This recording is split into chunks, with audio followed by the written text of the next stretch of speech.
Hello, and thanks for joining us on Encore. Coming up in today's show. If you're to believe the bestseller lists, French children don't shout, don't throw food, and their mums never get fat. Cultural cliches or a certain Gallic talent for parenting, my guests today have taken a very close look at the question and generated a lot of laughs in the process. Comedians Sarah Donnelly and Amber Minogue are in the studio to tell us more about becoming Maman.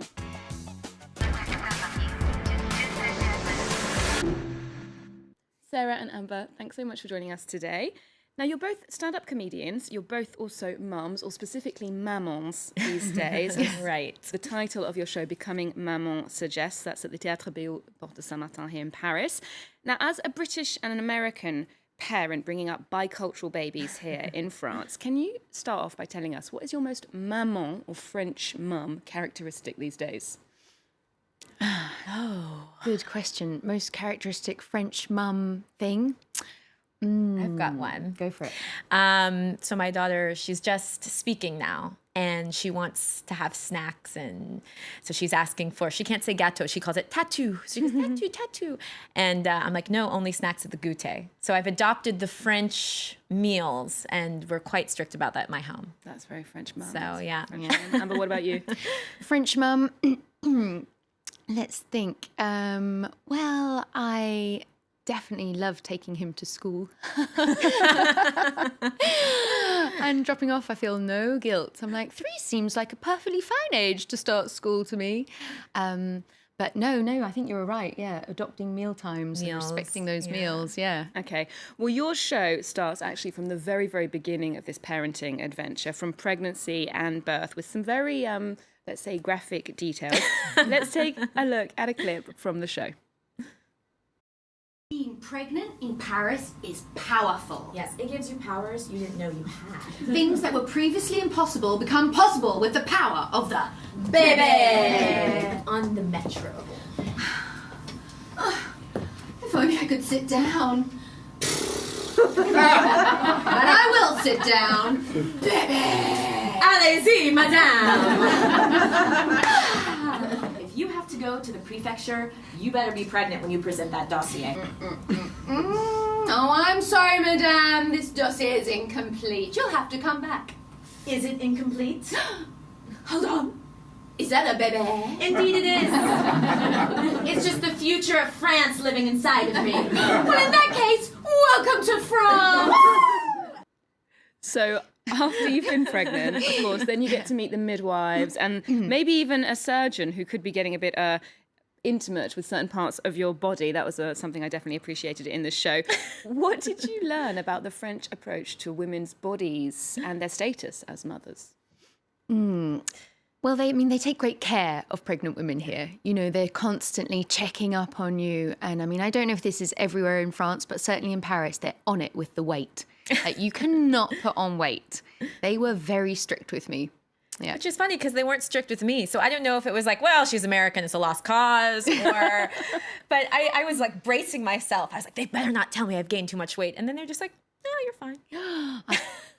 I was pregnant over Christmas and they were like, don't think, madame, just because it's Christmas, you can eat whatever you like. No, they were strict. Okay, so French women don't get fat, apparently. Apparently not. Apparently not. Well, you talk about your approach to parenting, which is what French people call this Anglo-Saxon model. Who knows what that word means? But you also flag up what French parents do. What have you learned about the French parenting style?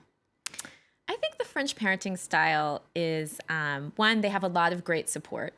So that makes things a lot easier as opposed to in the US. And I think they're a bit more relaxed because of that. There is a great healthcare system. So during your pregnancy, you know you're going to be taken care of. There's a great childcare system in place for early childcare. And then school starts at 3. So I think they can be a bit more relaxed, and they can be like, oh, like Amber said, like, just taking them to school, it's fine. And everyone does it. So there's no like, you put your kid in daycare? Oh, you must be a horrible mom. It's kind of like, yeah, of course I put my kid in daycare. I'm working. Exactly. And I think there's also this idea that when you have a baby here, you mustn't forget yourself. Yeah. You know, there's this emphasis on the couple. I mean, I had a talk in the maternity ward, you know, with one of the midwives. She was like, okay, so you've had a baby, but don't forget yourself. Don't forget your relationship. And I think very much in the UK, when you become a mum, you are a mum, like this sort of supersedes the rest of your identity. And I think here in France there's a bit more of an approach of like, no, yeah, you're a mum, but you're also a woman, you're also in a relationship, you're also a professional person. That's interesting. Now, one thing that you point out is that French parents really know about when to have a baby. Most women base this decision on careers or partners, but in fact, there's a strict calendar governing these things. Let's take a look. A wrong time to have a baby in Paris, and that is August. Don't have a baby in August. Everyone's on vacation. Yeah. No. Try have a baby in August, you're going to be alone in that maternity. There is no one to help you. Look, to be honest, if you can, avoid any school holidays. Right. Yeah. That's October, December, February, April, July. We already said August. Okay. Keep May out if May. you can. There are too many jours fériés. So when did you have your babies? February. October. We did not follow our own rules, but you learn from your mistakes. We do. Okay, well, you two are the stars of this show, but I think the silent players are, of course, the children who inspired it. As products of this society, French society, what's the most extraordinarily French thing your children have done or said? Extraordinary French thing? Well, my son regularly laughs at me when I try to pronounce French words. So Pretty French. pretty French, yeah. And my daughter, she's 19 months old, and she goes, "Oh la la." And I'm like, that is a French child. That's amazing. That is Yeah. like a cartoon. Now, I mentioned that book that French children don't throw food. There are countless others when it comes to telling you how you should be parenting. One approach is superior to the other, like the Tiger Mother, or some people swear by that Gina Ford baby book. I think some parents get stressed out by all this discourse, but others swear by it. Why do you think this literature is so popular? I think because when you are having a baby, you're just like, oh my God, what am I doing? And you're just looking for answers or clues or a guidebook. And I think that's why for me, I did find this book by Pamela Druckerman, because I'm like, I'm an American living in France, in Paris. How do I have a baby here? And so I think you cling to whatever you can find. And then as you get more comfortable and confident in your parenting, I think a lot of people, at least for me, I say, I haven't looked at a baby book since I had my baby. Yeah, it's true. I think you read so much, when you're pregnant with your first baby, you're reading everything. And it's sort of a joke, they don't come with a manual. Yeah. And so you're like, okay, well, what are the solutions? My baby's crying, I don't know why. And then as you maybe get a bit more experience, you're just like, yeah, because babies cry. So I think it's in the beginning, people feel like they need something. And then maybe it works for people. Yeah. Oh. If not, you can always Google it, I suppose. Yeah. Now, you've both spoken of your enthusiasm, and I share this, for French pharmacy products. Yeah. What is the best French pharmacy product if you've got a child? Well, I think that's quite obvious. It has to be the serum physiologique. Oh, yeah. So it's just these little saline tubes. And it was so funny. I have a friend, she's French, but she lives in Germany. And she's like, oh, my son's nose is blocked. So I was like, well, just get some serum physiologique. And she's like, what's serum physiologique? And I was like, oh, you're a French mom and you don't know serum physiologique? The French love nasal hygiene. They're always asking you to squirt salt water up your nose. And it starts from birth, really. Yeah. So They love to clean a nose here. Yeah. It's really important. But I mean, it's handy. It works. yeah, it Top works super tip. well. Thanks. Well, both of you are comedians and performers by trade and by training, I believe. Who, for you, are your comedy inspirations? Somebody who's guaranteed to make you laugh? Oh, God. There's so many. So many. I think it kind of changes in the moment. I mean, right now, I'm really loving, there's an animated series called Big Mouth by Nick Kroll, who's a famous American comedian, which I love. I'm loving Ali Wong. She's Baby Cobra and Hard Knock Wife. She's fantastic.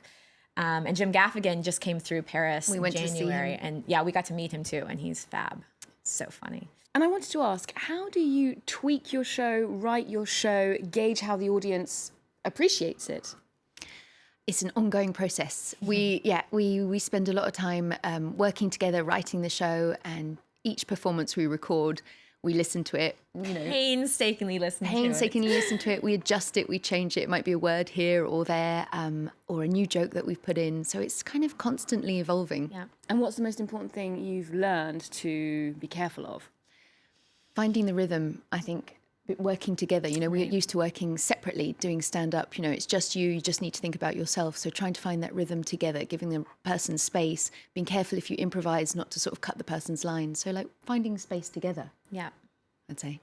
Okay, well, you've given us a good overview of what it is to be a French or a Anglo-Saxon mum. But what about French dads? What's the best thing about French dads or co-parents?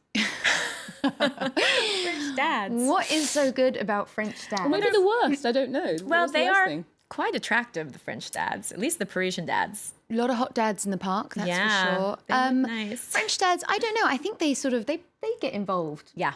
I think they do get involved. I think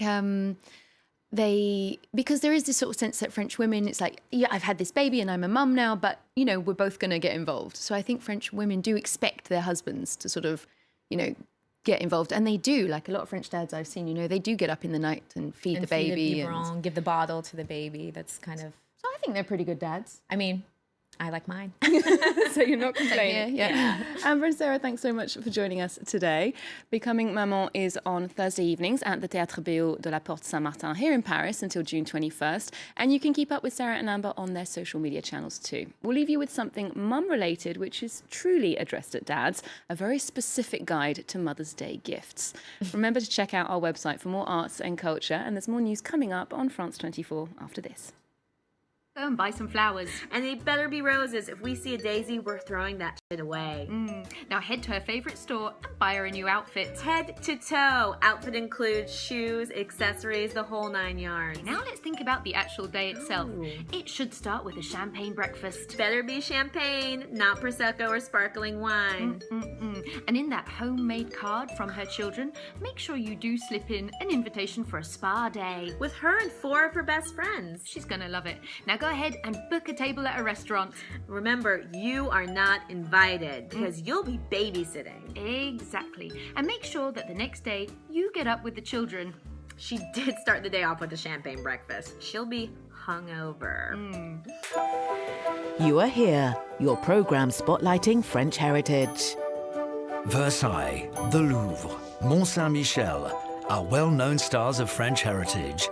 But French genius, Anne France, harbours many other hidden treasures.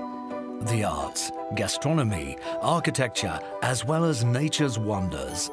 Come along with France 24, discover France's living heritage.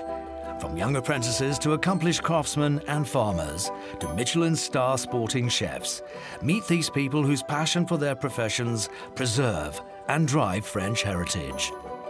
You Are Here on France 24 and France24.com.